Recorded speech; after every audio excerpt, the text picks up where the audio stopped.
Salam alaikum. Bonsoir à tous. Je ne sais pas si vous m'entendez. Est-ce que quelqu'un peut répondre s'il m'entend?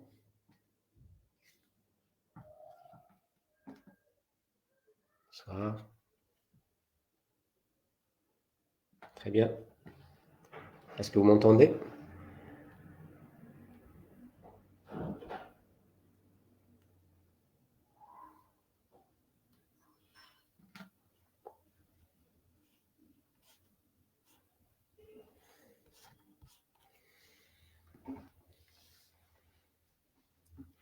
Quelqu'un peut confirmer s'il m'entend, s'il vous plaît, avant de commencer? Super, parfait. Barakallahu fik, Madame Amel. Merci beaucoup. Très bien. Donc, salam alaikum. J'espère que vous allez tous bien. Je me présente d'abord. C'est professeur Sami Slimani. Je suis rhumatologue. J'exerce à Batna. Et c'est un plaisir pour moi d'avoir accepté l'invitation des administrateurs du groupe Issue de Secours. Donc, merci beaucoup pour l'invitation. C'est ma première présentation avec vous. Inch'Allah, rakom khir kamel. Et Inch'Allah, ma rakom, je suis fatigué. Il est 20 heures, donc j'espère que vous êtes à l'aise et tout. Voilà, donc c'est avec plaisir que je vais m'introduire d'abord, ensuite faire une petite présentation sur la polyarthrite rhumatoïde. Le tout va durer environ 1 heure, y compris peut-être une discussion à la fin d'une dizaine de minutes. Donc, ça va être un PowerPoint au départ. Par la suite, nous allons enchaîner avec les questions que vous allez pouvoir poser au niveau de la section commentaires. Et je me ferai un plaisir de répondre dans la mesure du possible. Voilà, donc en fait, je suis rhumato depuis une bonne vingtaine d'années. Et j'ai eu le privilège et le plaisir d'assister à une transition dans ma spécialité, particulièrement dans le chapitre qu'on appelle la rhumatologie inflammatoire. Vous savez que globalement, la rhumato, c'est toutes les affections non traumatiques de l'appareil locomoteur. Et globalement, on peut schématiser en deux sous-groupes. Donc, vous avez la rhumatologie dite mécanique et la rhumatologie dite inflammatoire. Et la rhumatologie inflammatoire, elle a connu une évolution spectaculairement bonne ces 20 dernières années parce que, alhamdoulilah, nous sommes passés du statut d'affection invalidante, désespérante, pour lesquelles il y avait un pronostic sombre pour la plupart, soit la mort, soit la déformation. La mort pour les maladies systémiques et la déformation pour l'APR, par exemple, et pour lesquelles on n'avait pas beaucoup de traitements très efficaces. Mais au cours des 2 dernières décennies, il y a eu beaucoup de progrès.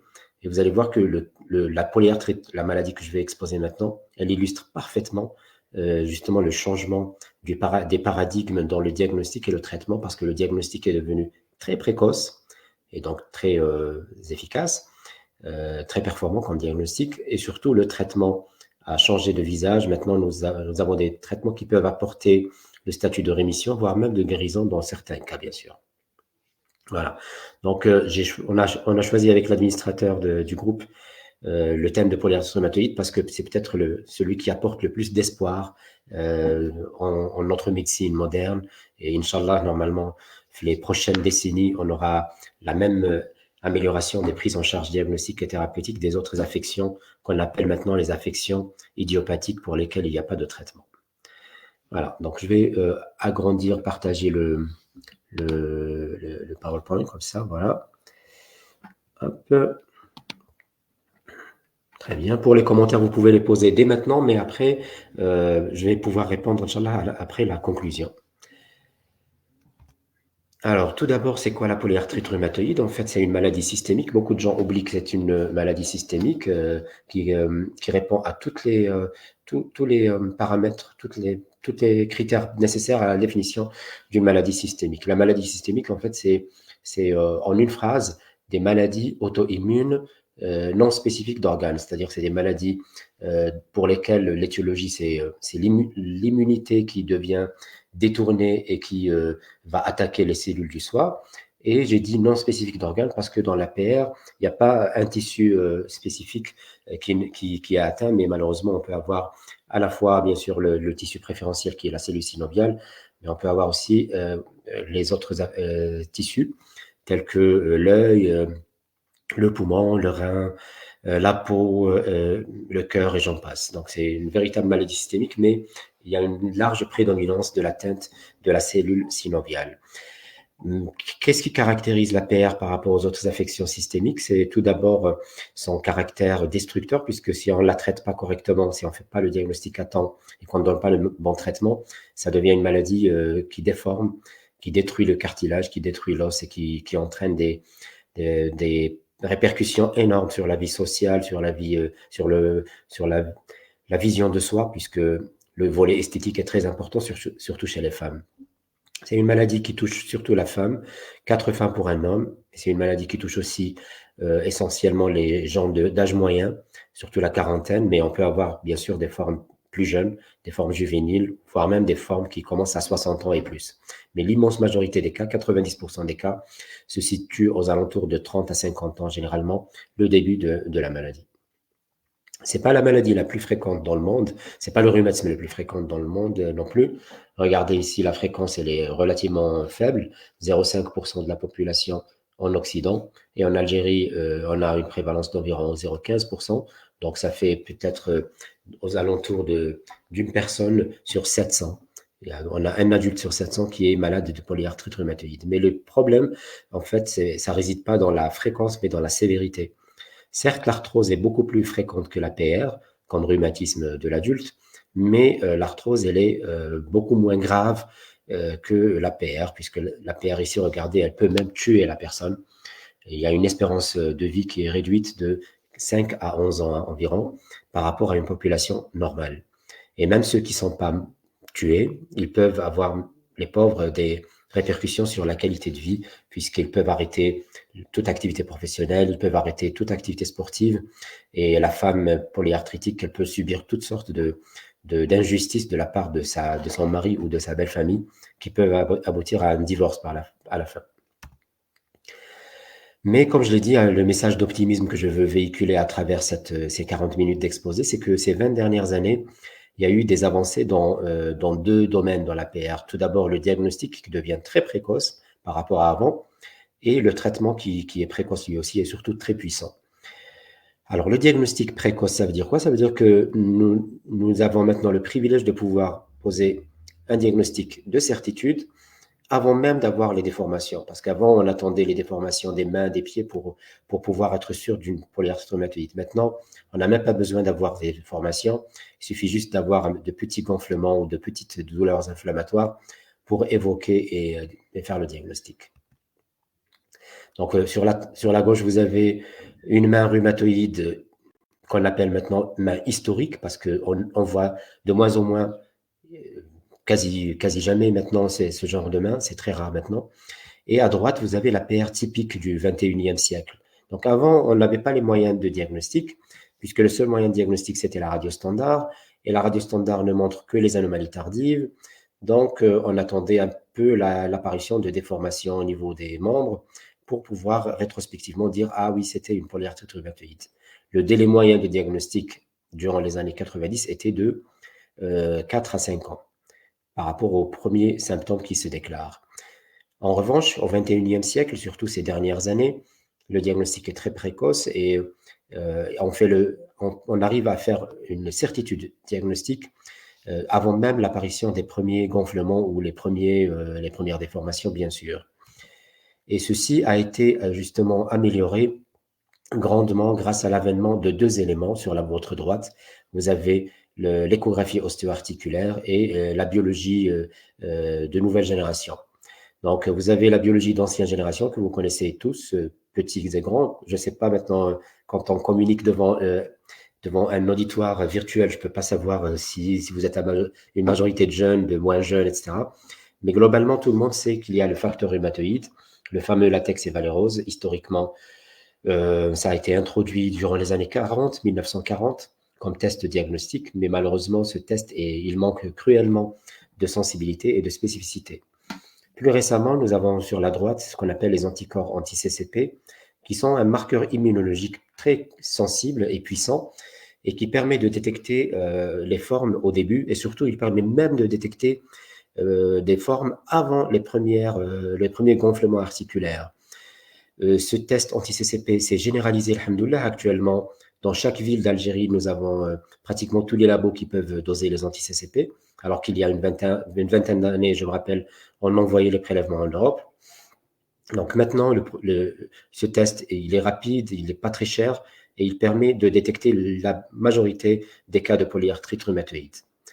Dans les cas où vous avez des anti-CCP négatifs, mais que vous avez une forte présomption de polyarthrite rhumatoïde, vous pouvez vous aider de ce qu'on appelle l'échographie musculo-squelettique.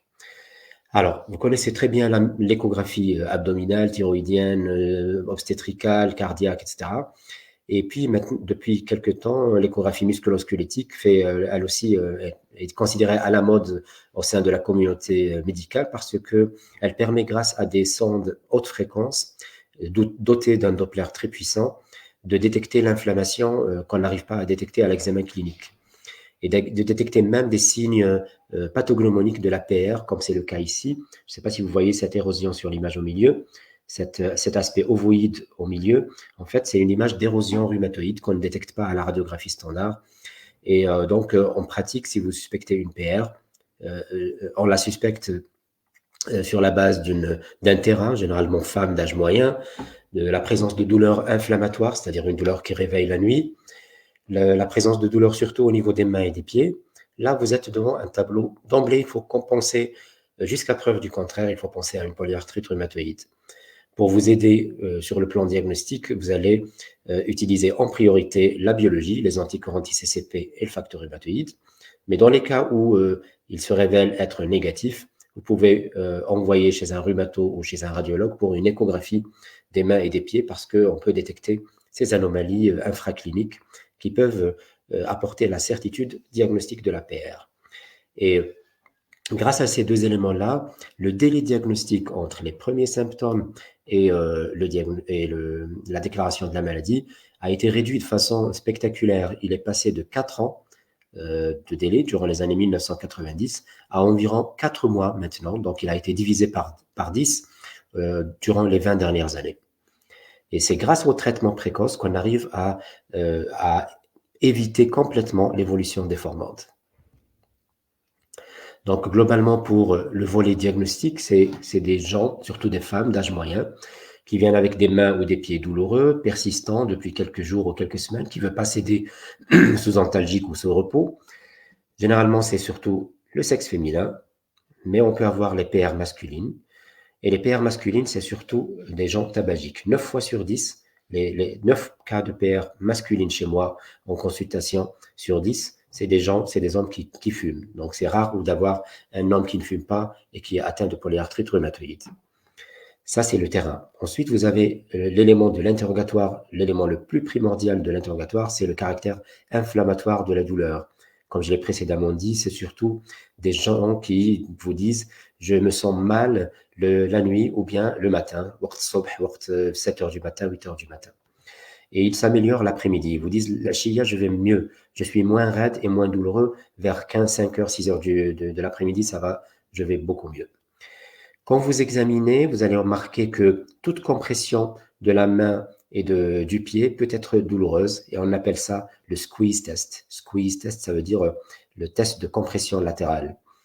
Et on peut parfois constater des gonflements au niveau des petites articulations, tout particulièrement le poignet et les métacarpophalangiennes du deuxième et du troisième doigt. Donc là, ça résume un petit peu l'examen clinique et l'interrogatoire d'une forte suspicion de polyarthrite rhumatoïde. Les éléments autres qu'on peut demander en plus des anticorps anti-CCP et de l'échographie ostéo-articulaire, il y en a une batterie d'autres éléments. On peut compléter par d'autres éléments biologiques tels que la biochimie. La biochimie va m'aider pour quantifier le syndrome inflammatoire, surtout la VS et la CRP. La biochimie aussi, à travers les transaminases et la créatinine, me permet de voir s'il n'y a pas de contre-indication au traitement immunomodulateur que je vais donner par la suite. L'immunologie, je peux compléter par le facteur rhumatoïde, comme je l'ai dit, mais dans les cas où je suspecte une maladie systémique, je peux compléter aussi par les anticorps antinucléaires ou FAN, qu'on appelle globalement en Algérie les FAN, parce que ça me permet d'écarter certains diagnostics différentiels. mais ce n'est pas obligatoire de les demander, hein. Donc, je les demande au cas par cas. La plupart du temps, je ne les demande pas. Quant à l'imagerie, certes, l'échographie est en train de supplanter la radiographie standard dans l'APR, mais n'empêche qu'il vaut mieux aussi compléter par des radiographies standards des articulations douloureuses, puisque vous savez bien que la radio, c'est un examen accessible, pas cher, et qui peut parfois montrer des anomalies telles que les érosions. Mais n'oubliez jamais que les examens qui ont permis cette révolution diagnostique de l'APR, ce n'est pas les radios, ce n'est pas le facteur rhumatoïde, mais c'est les anticorps anti-CCP et l'échographie ostéo-articulaire. Quand on a posé le diagnostic positif ou fortement suspecté le diagnostic positif, on doit aussi évoquer et voire éliminer certains diagnostics différentiels. Voici les 4 diagnostics différentiels qu'on évoque. Tout d'abord, l'arthrose périphérique. Vous avez certainement vu croiser, soit chez vos malades ou chez vos parents, des mains comme ça. Ce sont surtout des femmes de 50 ans et plus, et qui viennent pour des déformations comme ça. Mais quand vous scrutez un peu la main, vous trouvez que la partie proximale de la main est normale. C'est uniquement les extrémités, c'est-à-dire l'interphalangienne distale, parfois l'interphalangienne proximale. Donc, c'est les dernières articulations qui sont tuméfiées et gonflées, alors que les articulations proximales sont normales. Et ça, c'est pathognomonique de l'arthrose qu'on appelle l'arthrose digitale. C'est un diagnostic différentiel très fréquent et beaucoup de patientes viennent angoissées avec des mains comme ça, et me disant qu'elles pensent qu'elles sont certaines d'avoir la PR. Après, je les rassure. Au maximum, je complète par une échographie ou une radiographie et je leur dis c'est pas du tout une PR, c'est une arthrose digitale et elle est moins grave parce qu'elle ne déforme pas plus que cette image. C'est-à-dire on n'a pas de déformation supérieure à ce que je vous montre sur cette image. Un autre diagnostic différentiel, c'est ce qu'on appelle les arthropathies microcristallines. Nous avons 2 arthropathies microcristallines les plus fréquentes dans le monde. Vous avez la chondrocalcinose et vous avez aussi la goutte. Vous connaissez la goutte, je suppose, qui est facile à diagnostiquer en faisant le dosage de l'acide urique, mais qui est aussi prédomine au niveau des membres inférieurs. Elle touche exceptionnellement les membres supérieurs. Donc, ce n'est pas trop un diagnostic différentiel de la PR. Par contre, la chondrocalcinose, qui est la présence de dépôts calciques au niveau du cartilage, des genoux, des mains et du bassin. Je ne sais pas si vous voyez bien les petites calcifications qu'on a au niveau de l'interligne articulaire, au niveau du ménisque externe, au niveau du ménisque interne, et puis quelques petits spots calciques au sein du cartilage. C'est une maladie qui peut mimer chez le sujet âgé une polyarthrite rhumatoïde et donner des gonflements des mains, des poignets et des genoux. Parfois, le diagnostic peut être facile grâce à la radio et à l'écho, mais parfois, il peut être difficile. J'ai des cas où ça m'a posé de problèmes diagnostiques et un retard diagnostique. En moindre doute comme ça, il faut solliciter, bien sûr, l'avis du médecin rhumatologue. Voilà. Troisième diagnostic différentiel, c'est la spondylarthrite SPA. La spondylarthrite, je ne sais pas si vous vous rappelez du cours sur la spondylarthrite, mais c'est une maladie qui habituellement est l'inverse de la polyarthrite rhumatoïde. Voilà, donc vous avez dans l'APR, c'est surtout la femme, dans la spondylarthrite, c'est surtout l'homme. Dans l'APR, c'est surtout les articulations distales des mains et des pieds. Dans la spondylarthrite, c'est surtout les articulations axiales, fesses, rachis, cage thoracique. Mais il y a une entité que vous connaissez peut-être moins, qu'on appelle la spondylarthrite périphérique. La spondylarthrite périphérique, c'est une véritable spondylarthrite, mais dans laquelle il y a une prédominance de l'atteinte périphérique, c'est-à-dire des articulations des membres, telles que les coudes, les poignets, les mains, les chevilles, les genoux, la hanche, et puis même les articulations des pieds. Et là, parfois, ça peut être un challenge diagnostique par rapport à la polyarthrite rhumatoïde, puisqu'il y a des formes un peu PR-like. Dans les cas typiques, vous pouvez les diagnostiquer, voire les traiter, mais dans les cas un peu ambigus ou bien équivoques, il faut bien sûr ne pas hésiter à solliciter l'avis du rhumatologue le plus proche de chez vous. Enfin, le dernier grand chapitre, quand on évoque une PR et qu'on doit éliminer systématiquement, ce sont les autres maladies systémiques. Et je peux même dire que c'est le diagnostic différentiel le plus difficile par rapport au précédent. Parce qu'il y a des maladies systémiques, surtout le lupus et la maladie de Sjögren. C'est pour ça que je vous ai mis 2 photos typiques de ces maladies. En haut, vous avez le fameux érythème vespertilio du lupus, et en bas, vous avez le test de Schirmer, qui est un test simple pour détecter la sécheresse oculaire. Ces deux maladies, c'est-à-dire le lupus et le Sjögren au syndrome sec, peuvent simuler les manifestations ostéo-articulaires de l'APR en donnant des arthrites périphériques des mains et des pieds. Donc là, si vous n'avez pas de signes extra-articulaires, vous pouvez opter plutôt pour la polyarthrite rhumatoïde. Mais si vous avez des signes cutanés ou ophtalmologiques, etc., il ne faut pas hésiter à demander les FAN pour diagnostiquer une conjonctivite ou maladie systémique. Quand on se débarrasse des diagnostics différentiels, il ne nous reste qu'à traiter correctement notre patient. Et le patient, comment on le traite? En fait, il faut le traiter de façon puissante, c'est-à-dire avec les meilleurs traitements possibles selon les recommandations des sociétés savantes. Mais l'élément le plus important dans l'APR, c'est qu'il faut traiter tôt. Il faut traiter tôt, très tôt. Pour le même traitement, voici un schéma, si vous voulez, un peu hypothétique, mais qui est très bien calqué sur la réalité, mais qui dit que pour le même traitement instauré, vous voyez les 4 bras, en fait, c'est les mêmes traitements qui sont instaurés. Supposons que c'est le méthotrexate. Pour le même traitement instauré, vous avez une évolution différente, comme vous voyez, en fonction du moment d'instauration du traitement. Si j'instaure le traitement à un moment au tout début, les premières semaines d'évolution de la maladie, je peux m'attendre à un concept de rémission chez le patient et à l'absence de déformation.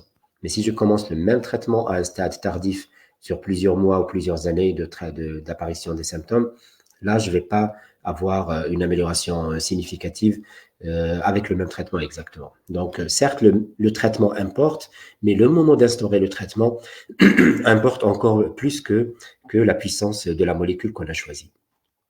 Donc, tout l'intérêt, c'est de faire un diagnostic précoce et d'instaurer le traitement le plus tôt possible, parce que si j'instaure le traitement très tôt, je peux aboutir à la guérison. Si j'instaure le traitement tardivement, le statut de guérison n'est jamais atteint malheureusement. Alors, quels sont les traitements de la polyarthrite rhumatoïde? Là, je requiers votre attention, s'il vous plaît, c'est sur un élément très important. Le traitement de la polyarthrite rhumatoïde, ce n'est pas les traitements symptomatiques que j'ai l'habitude parfois de recevoir avec les patients qui viennent me consulter. C'est-à-dire que je vois certains praticiens se contenter de donner des INS ou mieux encore des corticoïdes par voie orale, pensant que ça allait réduire l'activité de la maladie.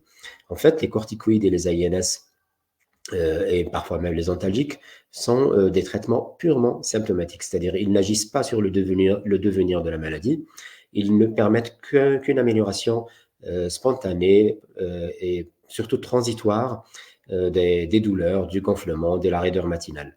Mais ils n'ont aucune action, mais vraiment aucune action sur l'évolution de la maladie. Et donc le patient, même s'il est amélioré cliniquement, il va continuer de déformer, de détruire, parfois de mourir malheureusement d'athérosclérose à cause de la CRP élevée.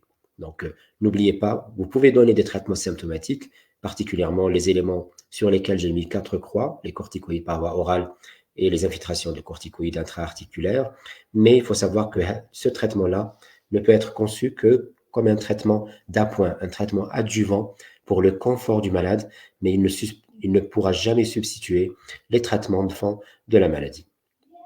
Voici une liste des traitements de fond de la polyarthrite rhumatoïde. Vous voyez que la liste est très longue. Elle comporte sur la gauche tout ce qui est encadré en rouge. C'est ce qu'on appelle les traitements classiques, généralement par voie orale. Et sur la droite, vous avez les molécules innovantes, ce qu'on appelle les biothérapies. Donc, les molécules disponibles par voie orale ou molécules classiques ont toujours leur place dans la prise en charge de la maladie. Vous avez le méthotrexate qui est le chef de file. Et actuellement, 80% des PR nouvellement diagnostiquées sont mises sous méthotrexate, malgré que c'est une vieille molécule, mais elle reste toujours d'actualité et elle reste toujours puissante dans l'immense majorité des cas. On peut, en cas d'inefficacité ou d'intolérance, on peut aller vers d'autres molécules que vous connaissez d'ailleurs, la sulfasalazine, l'hydroxychloroquine ou les flunamides ou ARABA. Mais depuis les années 2000, que vous voyez, depuis les années 2000, on a assisté à l'émergence de plusieurs classes thérapeutiques qu'on appelle les biothérapies. Les biothérapies, c'est quoi? C'est ce qu'on appelle les molécules ciblées. Vous avez certainement croisé ces biothérapies, que ce soit dans le diabète, dans le cancer, dans le rejet de greffe, en gastro-entérologie, en dermatologie, en médecine interne, etc. Et ce sont des molécules généralement administrées par voie sous-cutanée ou intraveineuse et qui s'administrent donc en parentéral parce que ce sont de gros anticorps qu'on administre et qui vont neutraliser les acteurs de l'inflammation dans le corps humain. On peut neutraliser, en fonction de notre choix, on peut neutraliser un acteur ou un autre. Donc, on peut neutraliser le TNF-alpha, on peut neutraliser l'interleukine 6, l'interleukine 1, le lymphocyte B, le lymphocyte T, et j'en passe. Nous avons la chance en Algérie d'avoir la majorité de ces molécules qui sont disponibles au niveau des hôpitaux algériens, gratuitement données aux patients. Ce n'est pas du tout le cas malheureusement dans les autres pays africains. Alors, comment on va donner les traitements? Donc, j'ai dit, bon, les traitements symptomatiques, on les donne systématiquement à tous les patients, mais dès que le patient va bien, sous traitement de fond, on doit arrêter le traitement symptomatique. Maintenant, pour les traitements de fond, quel traitement de fond choisir? Toutes les sociétés savantes continentales, telles que la société américaine, européenne, panaméricaine et asiatique, recommandent l'instauration d'un traitement classique, c'est-à-dire d'un traitement type méthotrexate ou léflunomide en monothérapie. Et seuls les cas récalcitrants à cette thérapeutique vont nécessiter le recours à une biothérapie. Donc, jusqu'à maintenant, 2024, toutes les sociétés savantes nous disent, même si les biothérapies sont plus efficaces, il faut toujours commencer par le méthotrexate ou le léflunomide comme traitement de première intention.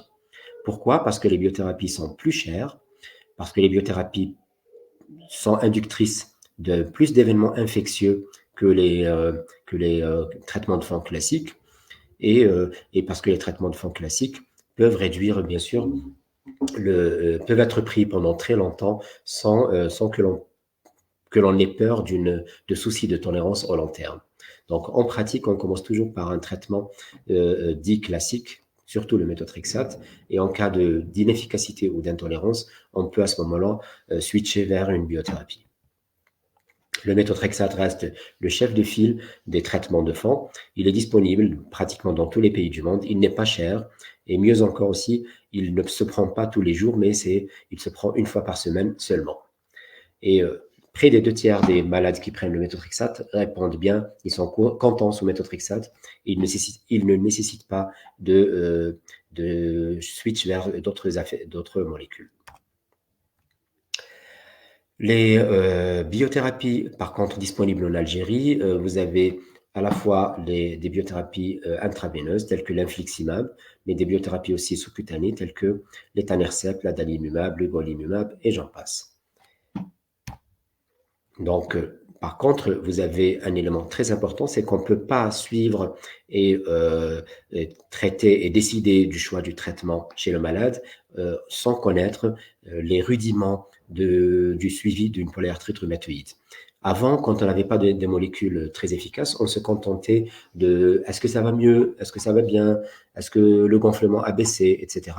Mais maintenant qu'on a des traitements très efficaces et qu'on vise le statut de rémission et le statut de guérison, on est obligé de connaître des éléments plus complexes et d'utiliser des outils plus élaborés dans le suivi de la polyarthrite rhumatoïde. Et parmi ces outils élaborés, nous avons la mesure de ce qu'on appelle le DAS28. Vous avez des calculettes ou bien carrément des applications smartphone ou des applications sur ordinateur qui vous permettent de calculer ce DAS28. Pour vous donner un aperçu de ce que signifie le DAS28, c'est l'équivalent de l'hémoglobine glyquée chez le diabétique. L'hémoglobine glyquée chez le diabétique, elle vous donne une idée, un score qui, lorsqu'il est bas, signifie que le malade va bien. Lorsqu'il est élevé, signifie que le malade ne va pas bien. Et il vous donne donc un aperçu actuel sur l'activité du diabète. Et il permet de moduler votre attitude thérapeutique en fonction de ce score. Donc, si ce score est élevé, je dois améliorer mon traitement, augmenter ou changer mon traitement. Si ce score est très bas, je peux me permettre de réduire mon traitement et d'alléger les mesures hygiéno-diététiques. Kiff kiff. Pour le DAS28, c'est un indice composite, certes, il est plus difficile à calculer. C'est pas un élément de laboratoire, mais c'est un ensemble d'éléments cliniques et paracliniques qu'on va recueillir, 3 ou 4 éléments cliniques paracliniques qu'on va recueillir sur cette réglette ou sur cette application. Et cette application va nous donner un score. Ce score va de 0 à 9. Et en fonction de ce score, on va le classer notre patient dans l'une des 4 catégories sur le tableau en bas. Donc, soit le score il est inférieur à 2,6, on parlera de rémission, soit qu'il est entre 2,6 et 3,2, on parlera d'activité faible, soit qu'il est entre 3,2 et 5,1, on parlera de maladie active, ou bien le score est supérieur à 5,1 et on parlera de maladie très active.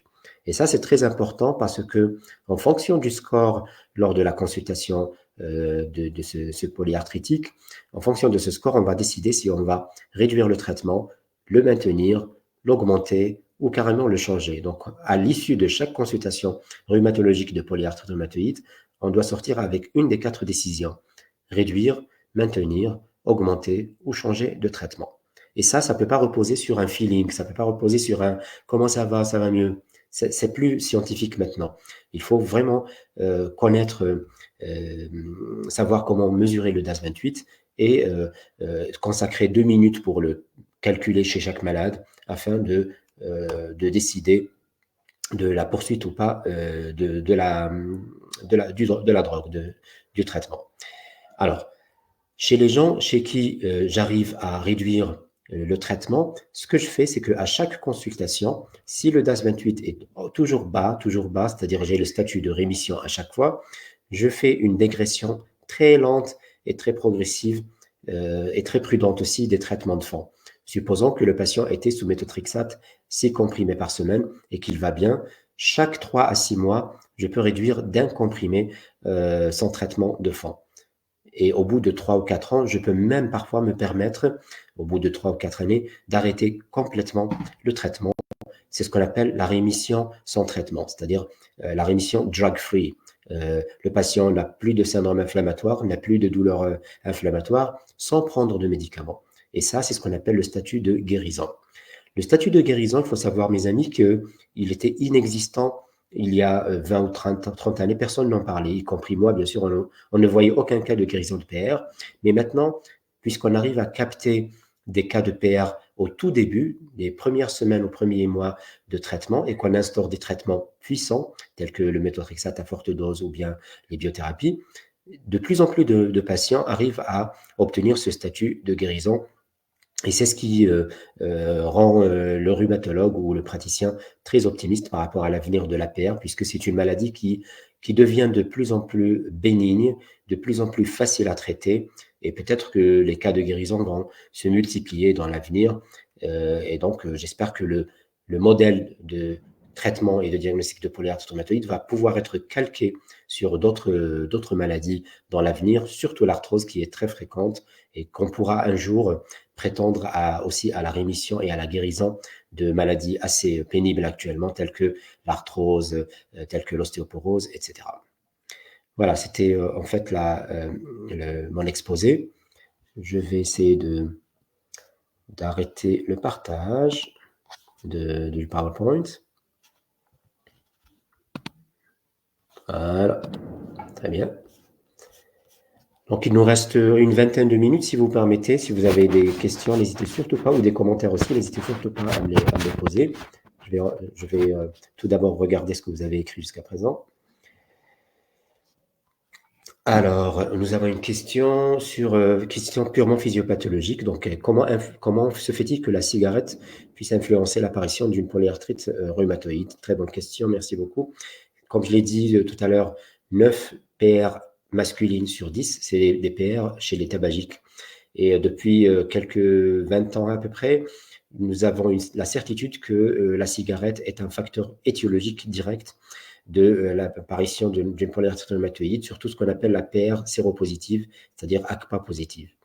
Alors le mécanisme, en fait, c'est la théorie la plus probable, c'est que la consommation chronique de tabac va faire que cette agression toxique au niveau des alvéoles pulmonaires va entraîner ce qu'on appelle la citrulination. la citrullination de certains acides aminés au niveau pulmonaire. Et cette citrullination entraîne une réaction auto-immune à bas bruit qui au départ se situe au niveau des alvéoles pulmonaires, mais qui par la suite va diffuser vers tout le corps et induire les lésions, les réactions inflammatoires que vous connaissez. Voilà, donc tout se joue pour la citrullination, ça se joue au niveau du contact entre les alvéoles pulmonaires, les toxines présentes dans le tabac et les cellules immunologiques du corps humain, en particulier la cellule dendritique qu'on appelle aussi cellule présentatrice d'antigènes. Alors,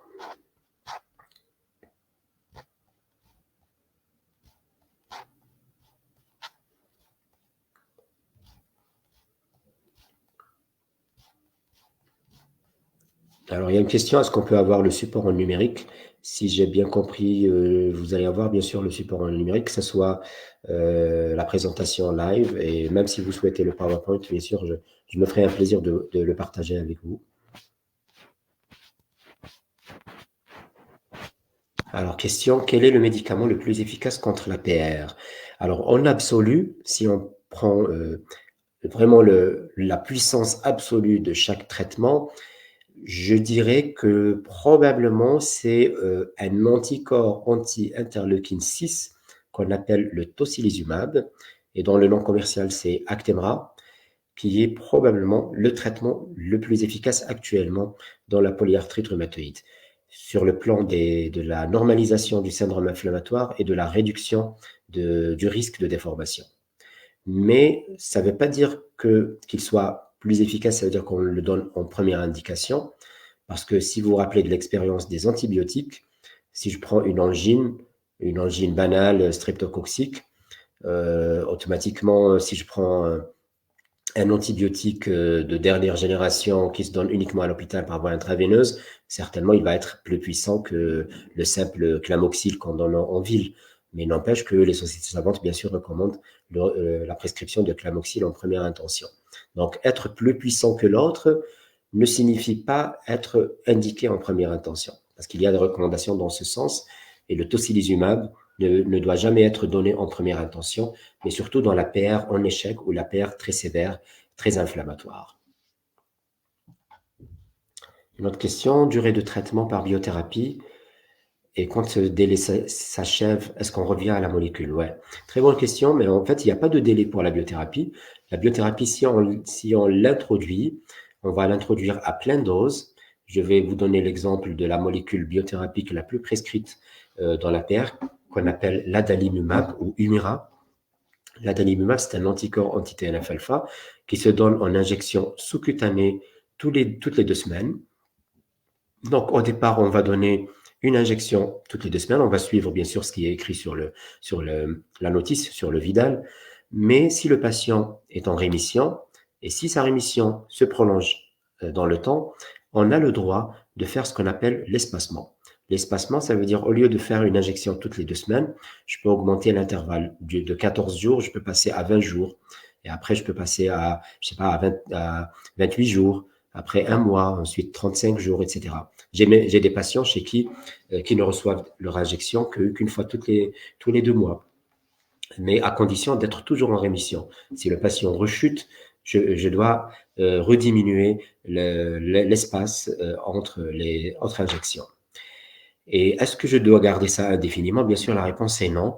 La réponse est, une fois espacé suffisamment longtemps et suffisamment de façon assez prolongée, c'est-à-dire, supposons une injection tous les 2 mois, je peux tenter, j'ai le droit de tenter ce qu'on appelle l'interruption de la biothérapie, tout en maintenant probablement un peu de traitement de base, tel que le méthotrexate ou le léflunomide ou la sulfasalazine, et voir si le patient est toujours en rémission. Même le traitement de base, je vais finir par essayer son sevrage. Ça peut marcher chez certains patients, mais ça peut ne pas marcher chez d'autres. Vous savez que chaque cas est un cas. Il y a des cas plus sévères que d'autres, il y a des cas plus tardifs que d'autres. Donc, on ne peut pas généraliser, il n'y a pas de schéma standard pour tous les patients. Et c'est là justement tout l'intérêt du médecin traitant rhumatologue. Voilà. Alors, qu'est-ce qui déclenche l'APR? Très bonne question. Jusqu'à présent, l'APR fait partie des maladies qu'on appelle les maladies idiopathiques, c'est-à-dire des maladies pour lesquelles l'étiologie n'a pas encore été détectée. Et je vous jure que le jour où on découvrira l'étiologie directe de la polyarthrite rhumatoïde, certainement c'est un grand jour pour l'APR parce que quelques années plus tard, on va découvrir un vaccin qui va annuler qui va sensibiliser contre cet antigène et donc on va vacciner toute la population mondiale contre l'APR à la naissance et on se débarrassera définitivement de la polyarthrite rhumatoïde. Donc jusqu'à présent, l'APR, tout comme la maladie de Crohn, la SPA, le lupus, etc., c'est des maladies dites idiopathiques et malheureusement, on n'a pas d'étiologie directe. On sait qu'il y a des facteurs de le tabac, le stress, les pathologies parodontales, surtout ce qu'on appelle la parodontite chronique. Tout ça, c'est des facteurs de risque qui peuvent prédisposer. Mais l'étiologie directe, malheureusement, jusqu'à présent, on la connaît pas. Et le jour où on la connaîtra, celui que la connaîtra, probablement, il aura bien sûr le prix Nobel, puisqu'il va rendre service à des millions de gens qui sont potentiellement de futurs malades PR. Alors, une autre question. Pour le DAS 28,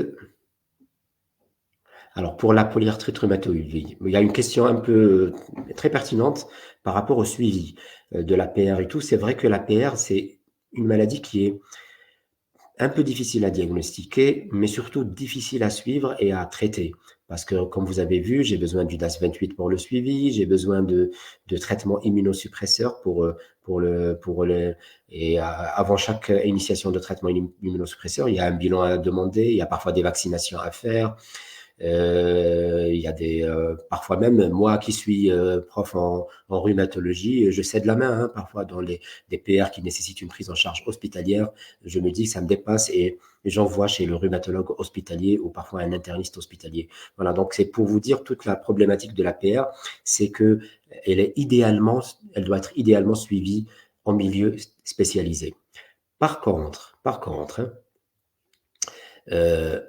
le diagnostic, le dépistage des cas, c'est-à-dire le captage des cas, il est l'apanage essentiellement du médecin généraliste. C'est-à-dire, certes, je traite plus de PR que mes confrères généralistes, mais mes confrères généralistes font le diagnostic et le dépistage, le captage des nouveaux cas beaucoup plus que moi, puisque c'est eux qui sont en première lignée au niveau des consultations chez les gens qui se plaignent de douleurs, par exemple, qui n'évoluent que depuis quelques jours ou quelques semaines. C'est eux qui, 9 fois sur 10, bien sûr, le malade va atterrir en médecine générale et c'est le généraliste, à travers sa formation et son flair, qui va détecter et suspecter la polyarthrite rhumatoïde ou suspecter et diagnostiquer une autre maladie.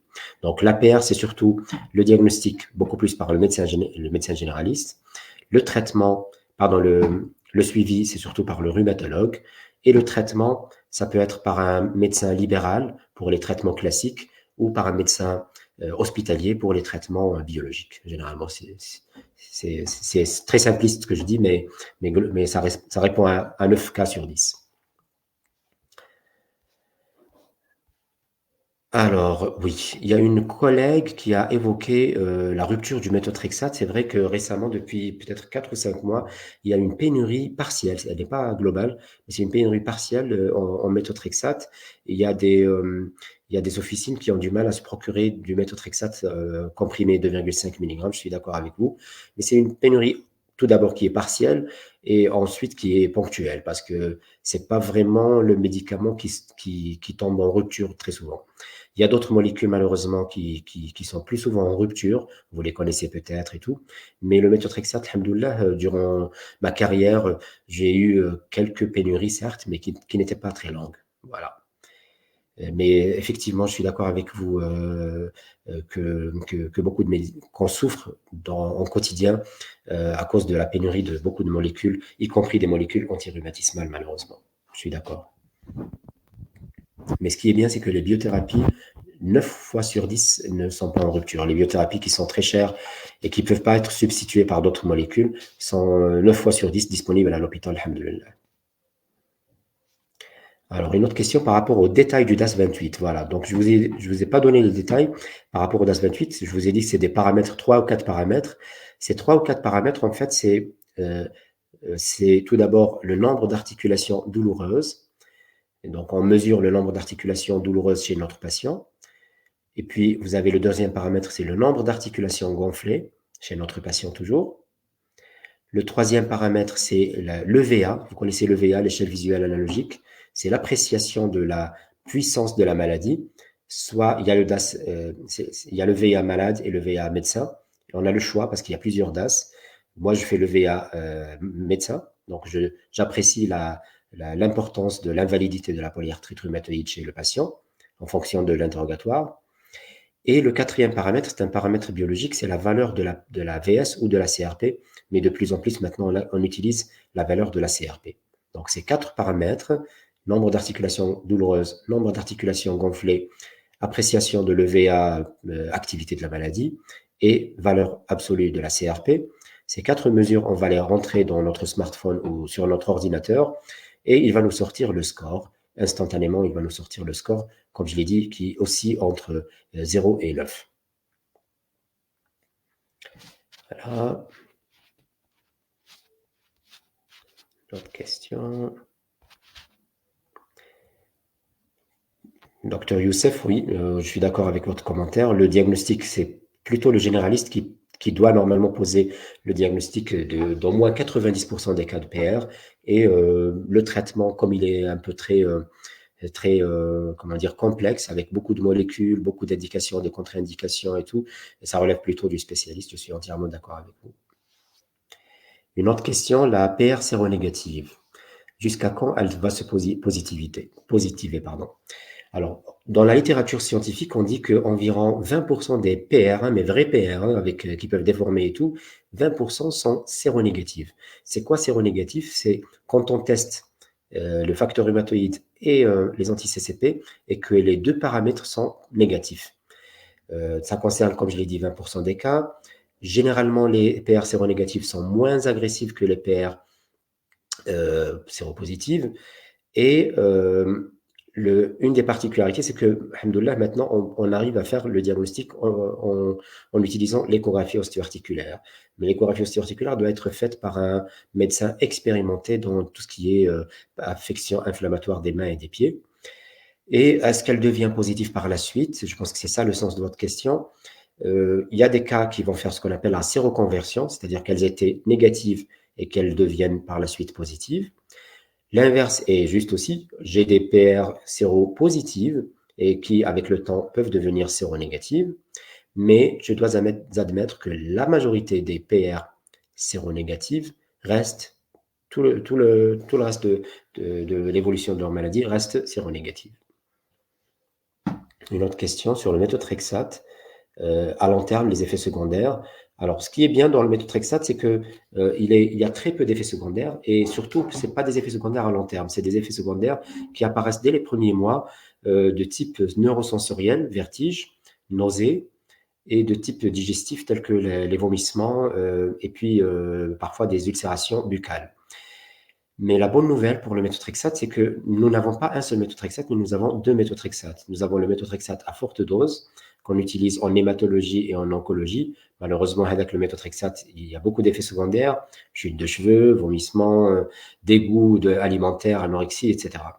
En revanche, le méthotrexate à faible dose qu'on utilise en rhumatologie, en dermatologie, en médecine interne, etc., il y a beaucoup moins d'effets indésirables. Et au long terme, la seule chose qu'on craint au long terme, c'est ce qu'on appelle l'hépatopathie toxique. Et cette hépatopathie toxique, elle est rarissime en gastro et en rhumato, et elle peut être très facilement détectée à travers le dosage des transaminases tous les 3 à 6 mois. Si je fais le dosage des transaminases tous les 3 à 6 mois et que je constate que les taux restent normaux, je n'ai pas à craindre cette hépatotoxicité. Une autre question, quelle est la différence entre une polyarthrite rhumatoïde et un rhumatisme indifférencié? Alors, très bonne question, et c'est parfois très difficile, voire impossible de distinguer les deux. Mais là, généralement, on dit, quand on a un tableau qui ressemble à une polyarthrite rhumatoïde, mais on n'a aucun signe objectif, c'est-à-dire l'échographie est négative, il n'y a pas de d'érosion, les CCP sont négatifs, le facteur rhumatoïde négatif, les autres anticorps des connectivites sont négatifs. Là, on ne peut pas dire avec certitude si c'est une PR ou un lupus ou autre. Donc, on met l'étiquette de rhumatisme indifférencié. Et on sait que les rhumatismes indifférenciés peuvent suivre 3 schémas dans le temps. Le schéma Lowell, ils deviennent une PR. Le schéma Thani, ils deviennent une connectivite. Ou le schéma Thalith, ils restent indifférenciés, voire disparaissent. Donc, avec le temps, on traite, bien sûr, moi je les traite, les rhumatismes indifférenciés, généralement je les traite exactement comme si je traite une polyarthrite rhumatoïde, donc méthotrexate, un peu de corticoïdes, etc. Et après, avec le temps, s'ils guérissent, c'est tant mieux. S'ils guérissent pas, je peux optimiser le traitement. Et j'ai beaucoup de guérisons de rhumatisme indifférencié, c'est-à-dire c'est beaucoup plus bénin que la véritable PR qu'on connaît, qui est chronique généralement. Alors, il y a énormément de questions, alors qu'il ne reste que 5 minutes. Je vais essayer de sélectionner, si vous permettez. Le concept de pré-PR, dans le même sens, la pré-PR, c'est le statut qui vient avant la polyarthrite rhumatoïde. C'est des gens qui soit sont asymptomatiques et ils ont les anticorps de PR, soit c'est des gens qui ont des symptômes, mais des symptômes très légers. Ils n'ont pas de synovite, ils n'ont pas d'arthrite et tout, mais ils ont une raideur matinale, ils ont des petites douleurs transitoires qui disparaissent parfois. Et donc, quand ils ont des anticorps, on dit qu'ils ont une pré-PR. C'est pas la vraie PR, mais c'est une pré-PR. Et il y a énormément de recherches dans ce domaine parce que tellement maintenant la PR, on la maîtrise un peu bien, qu'on veut maîtriser la pré-PR pour éviter de tomber dans la PR. Donc, il y a beaucoup de recherches en Occident et en Chine qui se font sur des sujets qui ont une pré-PR, juste quelques signes frustes cliniques avec des anticorps positifs, et qu'on essaye de... La question à laquelle on essaye de répondre, c'est en donnant un traitement léger chez ces patients, est-ce qu'on va prévenir l'apparition d'une polyarthrite rhumatoïde? On n'a pas encore de réponse comment dire, solide, mais la tendance va vers le traitement par des traitements légers, type hydroxychloroquine par exemple. Est-ce que la génétique joue un rôle? Oui, la réponse est la génétique joue un rôle, mais il ne faut pas confondre maladie génétique et maladie familiale. La PR est une maladie familiale. Alors, quelle est la différence entre une maladie génétique et une maladie familiale? La maladie génétique, c'est une maladie qui suit un schéma mendélien, c'est-à-dire si je suis malade, il y a une forte probabilité que mes enfants deviennent malades eux aussi. On va dire une chance sur 2 ou une chance sur 4 en fonction du mode de transmission de cette maladie. Mais la maladie familiale, elle ne suit pas cette transmission, comment dire, verticale du papa vers l'enfant, mais elle suit une transmission plutôt transversale. C'est-à-dire, si je prends un exemple de PR ou de lupus ou de diabète ou, je sais pas, de thyroïdite de Hashimoto, vous allez constater, si vous étudiez toute une famille, vous allez constater que, par exemple, la maman est atteinte, les enfants n'ont pas la maman a une Hashimoto, les enfants n'ont pas de Hashimoto, mais les petits-enfants, 2 sur 6 qui ont un Hashimoto. Et puis les cousins maternels ont eux aussi un Hashimoto. Donc, c'est des maladies où il y a un sur-risque de devenir eux aussi polyarthritiques, mais ça ne veut pas dire que si j'ai une PR, mon enfant va avoir une PR, mais plutôt on va dire si j'ai une PR, mon enfant a un risque de 1 sur 40 d'être lui-même aussi polyarthritique. Voilà. Autre question. Est-ce qu'on peut avoir des PR avec des signes radio et sans signes biologiques? Oui, on peut avoir des 10%. D'ailleurs, ça a été décrit de façon extensive dans la littérature. 10% des PR, malgré leur virulence, malgré leur violence sur le plan clinique ou radiologique, peuvent avoir une VS et une CRP normale. Dans les cas comme ça difficiles, il ne faut pas hésiter à demander l'avis du spécialiste. Donc, dans les cas typiques, c'est clair, mais dans les cas comme ça, les coins qui posent problème vraiment de diagnostic, il faut pas hésiter. Mais globalement, quand je reçois des malades comme ça, radiographiquement, PR, cliniquement, PR aussi, biologiquement, mécano, ni VS, ni CRP, ni rien, ni autre, je confirme le diagnostic de PR, mais je dis que c'est une PR qui est probablement gentille. C'est une PR qui n'est pas très active sur le plan inflammatoire. Donc, je ne la traite pas généralement avec les mêmes outils que la PR très inflammatoire. Alors, PR et grossesse, très bonne question. Ça revient d'ailleurs toujours et ça pose un problème parce que, comme j'ai dit, la PR, c'est la femme, 30-40 ans. Et donc, il y a beaucoup de femmes de 30-40 ans qui tombent enceintes. Dans la grossesse, les 2 tiers des PR deviennent gentils, c'est-à-dire pendant toute la durée de la grossesse, la PR est en rémission et donc on n'a pas besoin de donner des traitements forts. Mais il y a quand même 1 tiers des PR qui malheureusement continuent de souffrir malgré la grossesse. Et ces patientes qui souffrent, on a des solutions. Certes, il y a beaucoup de molécules interdites, telles que le méthotrexate, telles que certains INS, tels que le leflunomide. Mais heureusement, on a la moitié des médicaments que je vous ai montrés sur la plaque du traitement. La moitié des médicaments peuvent être utilisés sans aucun risque, ni pour la maman, ni pour le fœtus ou l'embryon. Donc, je peux donner par exemple la salazopyrine, je peux donner le plaquenil, je peux donner une faible dose de corticoïdes, je peux donner même des anti-TNF-alpha sans craindre d'effets indésirables. Donc, alhamdoulilah, depuis 10-15 ans, on a de meilleures connaissances par rapport à la tératogénie et l'embryotoxicité des molécules. Et on est tranquille par rapport à salazopyrine, au plaquenil, etc. Je vais peut-être prendre une dernière question. Voilà. Puisque le méthotrexate est le traitement de référence, quelles sont les précautions avant de l'utiliser? Voilà. Donc, je vais sommairement vous répondre par rapport à ça. Tout d'abord, le méthotrexate, alors il est disponible, comme j'ai dit, sous forme de comprimé 2,5 mg. Il ne se donne qu'une fois par semaine. Il ne faut jamais le donner tous les jours. Donc, une fois par semaine uniquement. Et avant de le donner, il y a un bilan pré-thérapeutique. Tout d'abord, un bilan pré-thérapeutique clinique. Moi, ce que je fais, c'est que j'ausculte les poumons à la recherche de signes éventuellement d'une fibrose pulmonaire ou d'une pneumopathie fruste. Quand j'ai des crâles crépitants, par exemple, je m'inquiète parce que la fibrose pulmonaire est une contre-indication au méthotrexate. Je palpe généralement les aires ganglionnaires pour voir s'il n'y a pas d'adénopathie diffuse, parce que adénopathie diffuse égale possiblement maladie infectieuse ou maladie hémopathie. Donc là, c'est des contre-indications aussi. Voilà, donc c'est simplement l'examen clinique. L'interrogatoire, je cherche s'il y a notion de tuberculose dans la famille ou de tuberculose récente. Après, pour les examens complémentaires, généralement, ce qu'on demande, c'est une radio du thorax et surtout, un bilan biologique.